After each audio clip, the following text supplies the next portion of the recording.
أعوذ بالله من الشيطان الرجيم. بسم الله الرحمن الرحيم.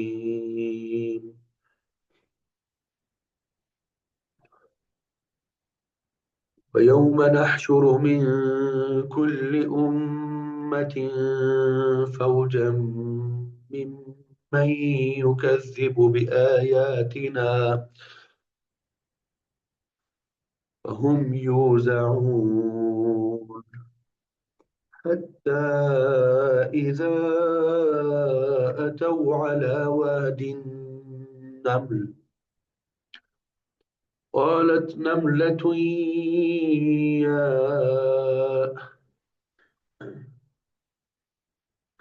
حتى إذا جاءوا قال أكذبتم بآياتي ولم تحيطوا بها علما أم ماذا كنتم تعملون ووقع القول عليهم بما ظلموا فهم لا ينطقون ألم يروا أنا جعلنا الليل ليسكنوا فيه والنهار مبصرا إن في ذلك لآيات لقوم يؤمنون ويوم ينفخ في الصور ففزع من في السماوات ومن في الأرض إلا من شاء الله وكل أتوه داخرين وترى الجبال تحسبها جامدة وهي تمر السحاب صنع الله الذي أتقن كل شيء إنه خبير بما تفعلون صدق الله العظيم. الحمدللہ، ابھی آپ کے سامنے سورۃ النمل آیت نمبر 83 سے آیت نمبر 88 تک تلاوت کی سعادت حاصل کی۔ اب سب سے پہلے ان آیات کا ترجمہ اور پھر مفسرین نے جو تفسیر بیان کی ہوگی وہ آپ کے سامنے ذکر کریں گے، اور امید یہی ہے کہ کل ہماری یہ صورت جو ہے وہ مکمل ہو جائے گی، اور پھر والے دن سورۃ القصص اس کا اللہ کے فضل و کرم سے آغاز کریں گے۔ وَيَوْمَ نَحْشُرُ وَيَوْمَ نَحْشُرُ، یہ لفظ صحیح نہیں ہے، اس کو میں صحیح کر لوں۔ وَيَوْمَ، اور جس دن، وَيَوْمَ کا معنی کیا ہے؟ اور جس دن، نحشر، جس دن، نحشر ہم جمع کریں گے، اکٹھا کریں گے، من کل امت، ہر امت میں سے، فوجن، ایک گروہ، اور جس دن ہم اکٹھا کریں گے ہم ہر امت میں سے ایک گروہ، ممن، ان میں سے جو، یکذب، جھٹلاتے تھے، بآیاتنا، ہماری آیتوں کو، فہم یوزعون، پھر وہ سب الگ کیے جائیں گے، وہ سب جدا کیے جائیں گے۔ توزیع کا معنی ہوتا ہے جدا کرنا، الگ کرنا۔ جس دن ہم اکٹھا کریں گے ہر امت میں سے ایک فوج، ان لوگوں میں سے جو جھٹلاتے ہیں ہماری آیتوں کو، بس وہ جدا کیے جائیں گے، بس وہ جدا کیے جائیں گے۔ حتیٰ، یہاں تک کہ، اذا، جب، جاؤ، وہ آئیں گے، وہ سب آ جائیں گے یا آئیں گے، قال اللہ فرمائے گا اکذبتم، کیا تم نے جھٹلایا بھی آیاتی میری آیتوں کو، ولم تحیطوا بها، ولم تحیطوا بها، حالانکہ تم سب نے احاطہ نہیں کیا تھا، ولم تحیطوا، حالانکہ تم سب نے احاطہ نہیں کیا تھا۔ احاطہ یحیط کا معنی کیا ہوتا ہے؟ احاطہ کرنا۔ ولم تحیطوا، حالانکہ نہیں تم سب نے احاطہ کیا تھا، بہا ان کا، علما علم سے، اما یا کیا، کن تم تھے تم، تعملون عمل کرتے، یا کیا تم سب عمل کرتے تھے، یہاں تک کہ جب وہ آئیں گے تو فرمائے گا اللہ تعالیٰ کیا جھٹلایا تم نے میری آیتوں کو، اور تم نے نہیں احاطہ کیا تھا ان کے ساتھ علم سے، بتاؤ تو صحیح تم کیا عمل کرتے تھے، اب ماذا کنتم تعملون، بتاؤ تو صحیح تم کیا عمل کرتے تھے، ووقع اور واقع ہو جائے گی، القول بات، علیہم ان پر، بما اس کے بدلے میں جو، ظلموا انہوں نے ظلم کیا، فہم لا ينطقون پھر وہ سب نہیں بول سکیں گے، فہم لا ينطقون پھر وہ سب نہیں گفتگو کر سکیں گے، بول نہیں سکیں گے۔ الم یرو، کیا نہیں ان سب نے دیکھا، انا کہ بے شک ہم نے، جعلنا بنایا، اللیل رات کو، لیسکنوا تاکہ وہ سب آرام کرے، فیہ اس میں، والنہار ان دن کو، مبصرا دکھلانے والا، کیا نہیں ان سب نے دیکھا کہ بے شک ہم نے بنایا رات کو تاکہ وہ سب آرام کرے اس میں، اور دن کو دکھلانے والا، ان فی ذالک بے شک اس میں، لآیات یقیناً نشانیاں ہے، لقوم ان لوگوں کے لیے، یؤمنون جو ایمان لاتے ہیں، ان لوگوں کے لیے جو ایمان لاتے ہیں، وَيَوْمَ اور جس دن يُنفَخُ پھونکا جائے گا، پھر سور سور میں، فَفَزِعَ تو گھبرا جائے گا، من فی السماوات جو آسمانوں میں ہے، ومن فی الارض اور جو زمین میں ہے، الا من شاء اللہ مگر جسے اللہ چاہے، جس دن پھونکا جائے گا سور میں تو گھبرا جائے گا وہ جو آسمانوں میں ہے اور جو زمین میں ہے، مگر جس کے بارے میں اللہ تعالیٰ چاہے گا، وَكُلٌّ اور سب، اتوہ آئیں گے اس کے پاس، داخرین ذلیل ہو کر، سب آئیں گے اس کے پاس عاجز ہو کر، وَتَرَى اور آپ دیکھیں گے، الجبال پہاڑوں کو، تحسبها تحسبها کا معنی کیا ہوتا ہے؟ آپ گمان کریں گے انہیں، تحسبها کا معنی کیا ہے؟ کہ آپ گمان کریں گے انہیں، وَتَرَى الجبال اور آپ دیکھیں گے پہاڑوں کو، تحسبها کہ آپ گمان کریں گے، جامدتن کہ وہ جمے ہوئے ہیں، وہی تمر حالانکہ وہ تمر چل رہے ہوں گے، مر صحاب بادلوں کے چلنے کی طرح،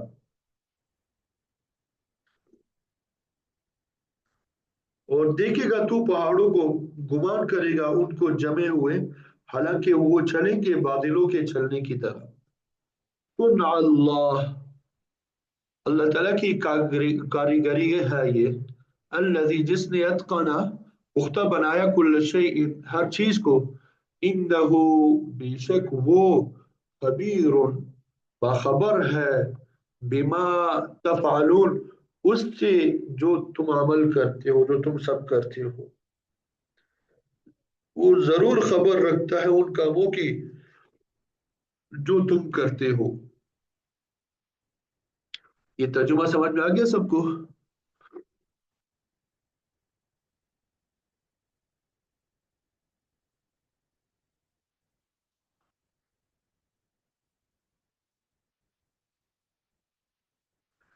چلیے الحمدللہ۔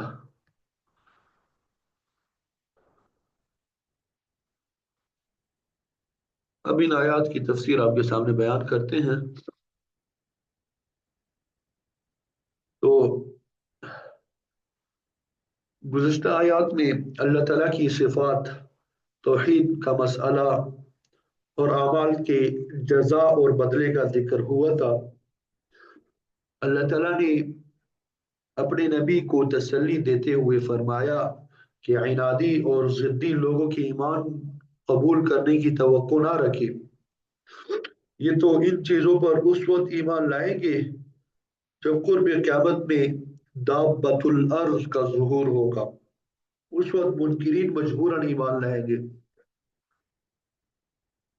लेकिन ऐसा ईमान कुछ मुफीद नहीं होगा। तो अगली आयत में अल्लाह ताला ने जज़ाए अमल का जिक्र किया है और साथ साथ कुफर और शिरक करने वालों का शिकवा किया है कि वो आयत इलाही में गौर और फिक्र करके ईमान को कबूल नहीं करते। दलाइल तौहीद और क़यामत की कैफियत का भी इजमालन जिक्र कर दिया गया। तो इरशाद हुआ वयौम नहशुरु मिन कुल्लि उम्मतिन फौजन मिम्मन युकज़्ज़िबु बिआयातिना, कि जिस दिन हम इकट्ठा करेंगे हर उम्मत में से एक फौज यानी ग्रोह उन लोगों में से जो हमारी आयतों को झुठलाते हैं, उन लोगों में से जो हमारी आयतों को क्या करते हैं, झुठलाते हैं। फहुम यूज़ाऊन, तो वो अलग अलग कर दिए जाएंगे। फहुम यूज़ाऊन, तो वो क्या किए जाएंगे, अलग अलग कर दिए जाएंगे। ये यूज़ाऊन के दो माना आते हैं और दोनों दुरुस्त है। इसका एक माना रोकना है और एक इसका माना होता है तकसीम करना। एक माना रोकना और एक माना तकसीम करना। रोकने का मतलब है कि मैदान महशर में जब सब लोगों को इकट्ठा किया जाएगा और वो हिसाब किताब की मंजिल की तरफ जाएंगे, तो वहां इस कदर रश हो जाएगा कि चलना मुश्किल होगा। इसलिए पीछे आने वालों को रोक कर आगे चलने वालों को गुजर जाने का मौका दिया जाएगा। पीछे आने वालों को रोक कर आगे चलने वालों को गुजर जाने का मौका दिया जाएगा। ये रोकने का मतलब ये होता है। और दूसरा तकसीम करने का मतलब ये है कि हर उम्मत में से आयत इलाही को जुटलाने वालों के अलग अलग ग्रोह बना दिए जाएंगे। मुख्तलिफ किस्म के गुनहगारों की उनके गुनाहों के एतबार से ग्रुप बंदी कर दी जाएगी और इस तरह उन्हें अलग अलग टोलियों में तकसीम कर दिया जाएगा। इमाम शाह वलीउल्लाह मुहद्दिस देहलवी रहमतुल्लाहि अलैह फरमाते हैं कि इंसानी जिंदगी में इनफिरादी और इज्तिमाई कई कई दौर गुजरते हैं।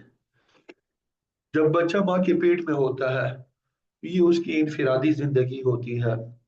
इसी हद तक बचपन की जिंदगी भी इनफिरादियत का नमूना ही होती है। फिर जब वो जवान होता है तो इज्तिमाई जिंदगी शुरू हो जाती है।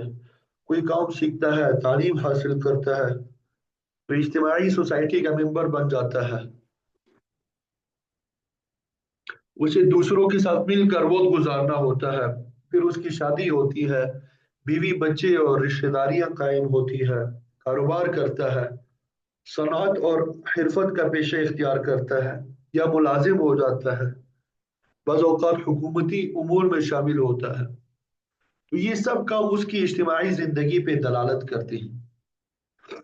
मरने के बाद इंसान आलम बरज़ख में फिर इनफिरादी जिंदगी गुजारता है, लेकिन क़यामत के दिन जब सब लोग दोबारा उठाए जाएंगे तो वो फिर इज्तिमाई जिंदगी होगी।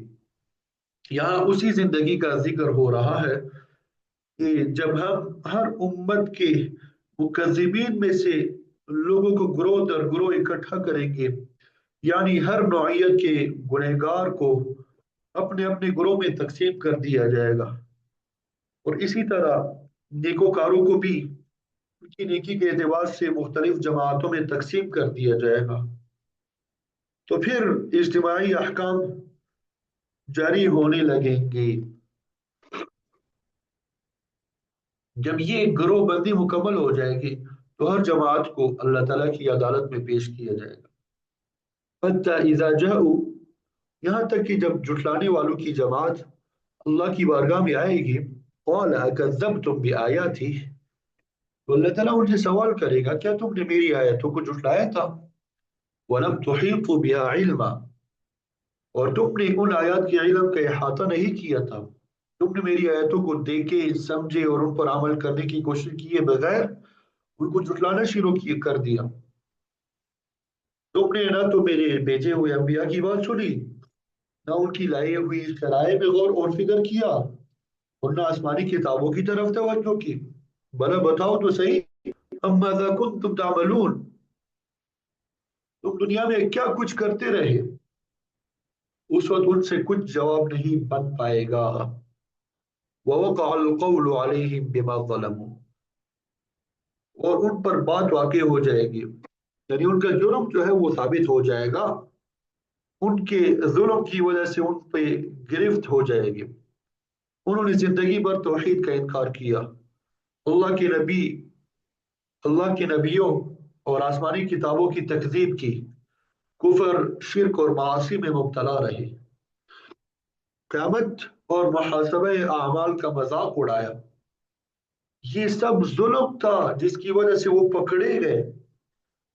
फहुम ला यंतिकून, लिहाजा आज वो बोल भी नहीं सकेंगे, यानी आयशुदा फर्द जुर्म पे कोई उज़र पेश नहीं कर सकेंगे। बाज़ मौके पे तो वाकई लबकुशाई भी मुमकिन नहीं होगी, और बाज़ मौके ऐसे भी आएंगे कि अल्लाह ताला उन्हें बुलवाएगा, वो जुबान से बात करेंगे, और कभी अल्लाह ताला उनकी जुबान को बंद करके उनके आज़ा और जवारे से गवाही लेंगे।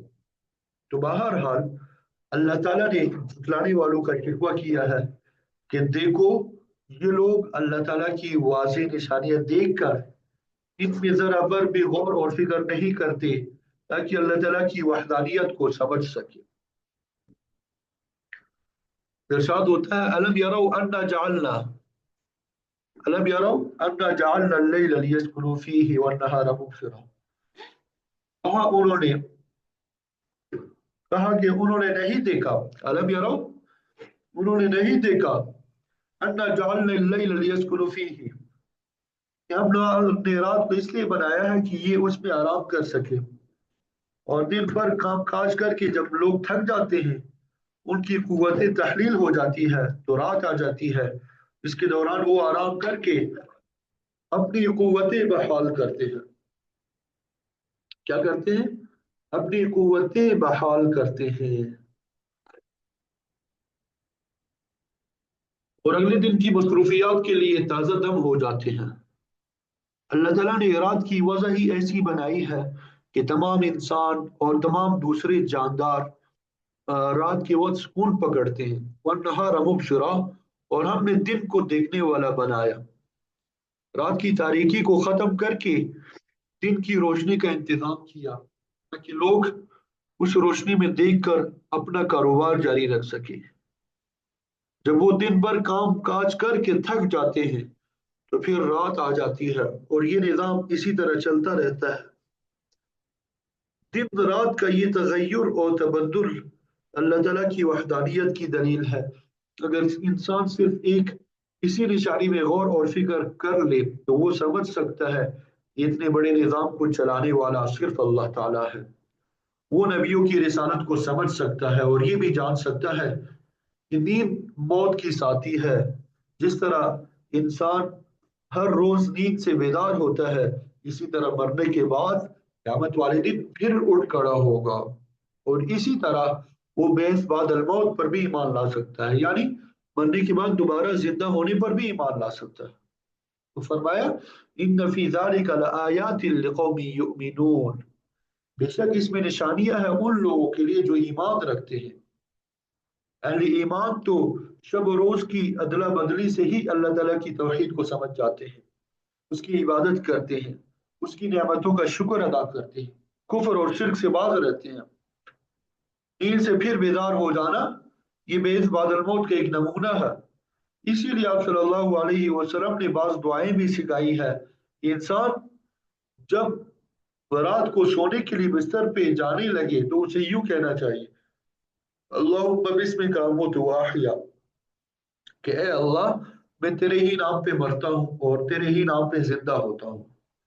और फिर जब कोई शख्स सो के उठता है तो कहता है, अल्हम्दुलिल्लाहिल्लज़ी अहयाना बअदमा अमातना व इलैहि नुशूर, अल्लाह का लाख लाख शुक्र है जिसने मौत तारीख करने के बाद दोबारा जिंदगी बख्शी। اور ہمیں اسی کی طرف لوٹ کر جانا ہے۔ ایک حدیث میں یہ الفاظ بھی آتے ہیں کہ اللہ تعالیٰ کا شکر ہے جس نے ایک قسم کی موت طاری کرنے کے بعد دوبارہ زندہ کیا، وَأَذِنَ لِلذِّكْرِ، اور اپنا ذکر کرنے کا موقع فراہم کیا۔ بعض آدمی نیند کی حالت میں ہی موت سے ہمکنار ہو جاتے ہیں، جن کو دوبارہ اٹھنے اور ذکر الہی کرنے کی مہلت ہی نہیں ملتی۔ بات سمجھ آ گئی؟ وَيَوْمَ يُنفَخُ فِي الصُّورِ، اور جس دن پھونکا جائے گا سور میں، شاہ عبد القادر دہلوی رحمۃ اللہ علیہ فرماتے ہیں کہ قیامت کے سلسلے میں نفخ سور کئی مرتبہ ہوگا۔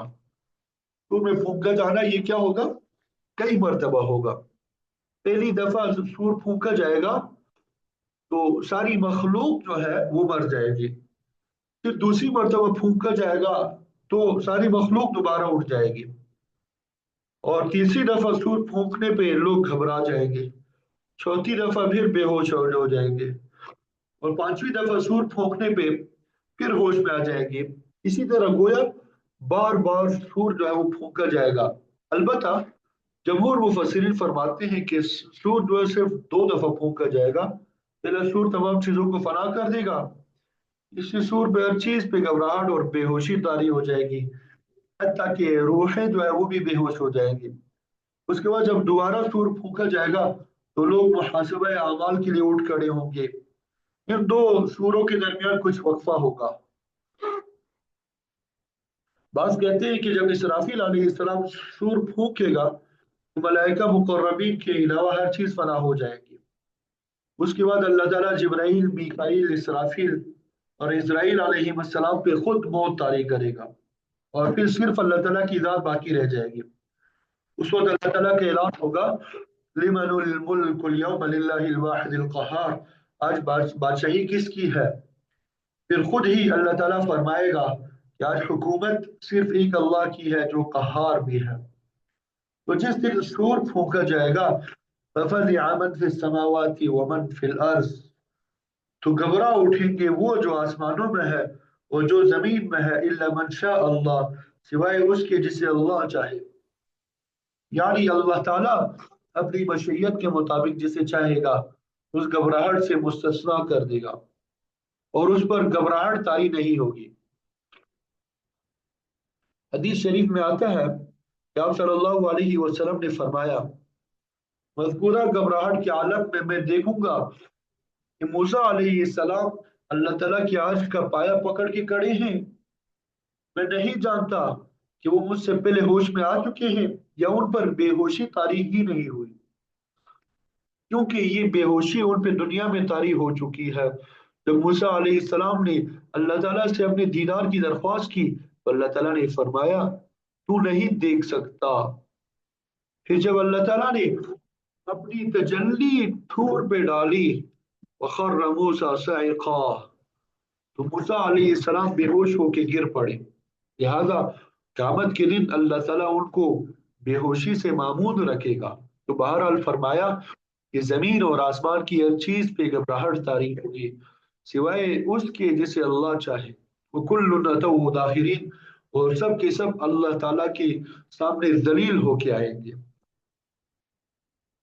مفسرین اس مقام پہ یہ اشکال پیدا کرتے ہیں کہ یہاں پر سب کا ذلت کے ساتھ آنے کا ذکر ہے، جبکہ اللہ کے مقربین کا باعزت طور پہ اللہ کے حضور پیش ہونے کا ذکر بھی آتا ہے۔ یوم نحشر المتقین الی الرحمن وفدا، سورہ مریم میں ہم نے یہ پڑھا ہے۔ اس دن ہم خاص متقین بندوں کو وفد کی صورت میں عزت اور احترام کے ساتھ لائیں گے۔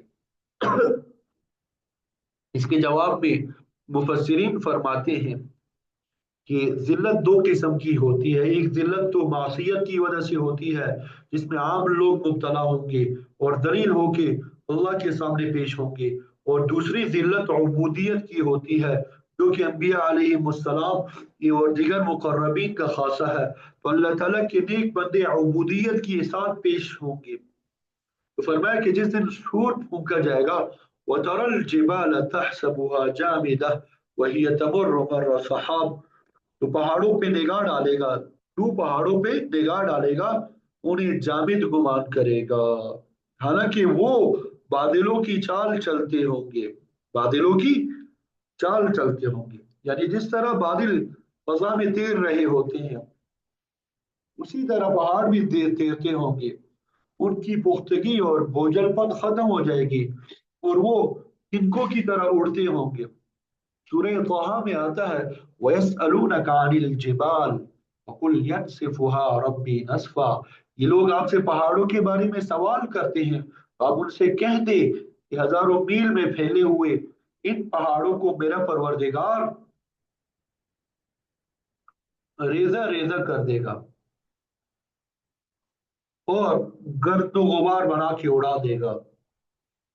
सूरह कारियात में फरमाया, वतकूनुल जिबालु कल अहनिल मनफूश। उस दिन पहाड़ धुनी हुई ऊंट की तरह उड़ते फिरेंगे।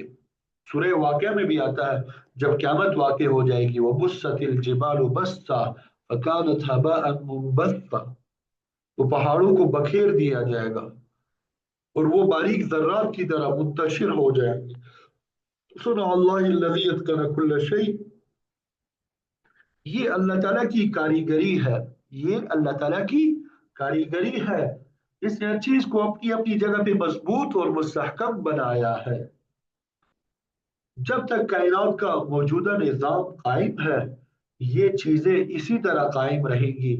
और फिर जब क़यामत का बगल बजेगा, तो कोई चीज अपने ठिकाने पे कायम नहीं रहेगी, बल्कि सारा निज़ाम ही तब्दील कर दिया जाएगा। जमीन आसमान चांद सूरज सितारे सैयारे सब खत्म हो जाएंगे और एक नया निज़ाम कायम होगा, नए अहकाम नाफिज होंगे। लोगों को चाहिए कि वो उस दिन की तैयारी कर ले, अल्लाह ताला की वहदानियत को तस्लीम करे, कुफर शिर्क और मासियत से किनारा कश हो जाए। तो फरमाया, याद रखो, इन्नहु खबीरुम बिमा तफअलून, अल्लाह ताला बाखबर है उन कामों से जो तुम करते हो।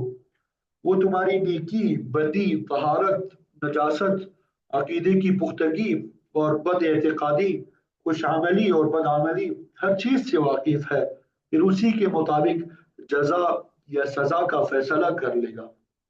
ये उस दिन वाकई होगा जब सूर फूंका जाएगा और सब लोगों को मैदान महशर में जमा किया जाएगा, इकट्ठा किया जाएगा।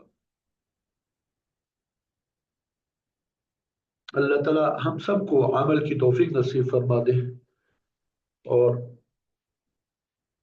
अल्लाह रब्बुल इज्जत ने जिन कामों से मना करने का हुक्म दिया है उनसे बचने, और जिन कामों के करने का हुक्म दिया है उनको करने की तौफीक नसीब फरमा दे। कुरान हदीस फिक़ह और उनसे मुतालिका उलूम का सही फहम नसीब फरमा दे। कल इंशाल्लाह अल्लाह ने चाहा, ये आयत नंबर 89 से लेके 93 वहां तक भी पढ़ लेंगे और ये सूरत हमारी मुकम्मल हो जाएगी। लेकिन उसके बाद सूरतुल कसस का आगाज करेंगे।